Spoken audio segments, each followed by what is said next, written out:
Welcome! In front of me I have Honor 20 Lite, and today we are going to make the fingerprint test. We are going to check how fast it is.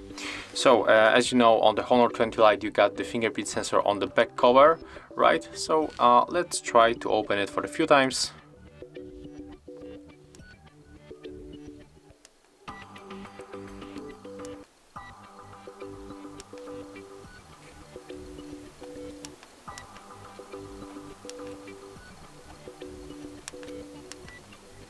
So as you can see, it is reliable, it is working every time, and I can say that it is even faster than the face unlock on the Honor 20 Lite. Just check it out.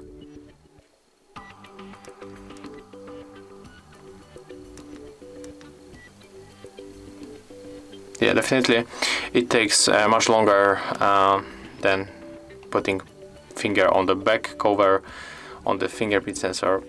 So as you can see, this sensor is really good, it works fast, and it is reliable.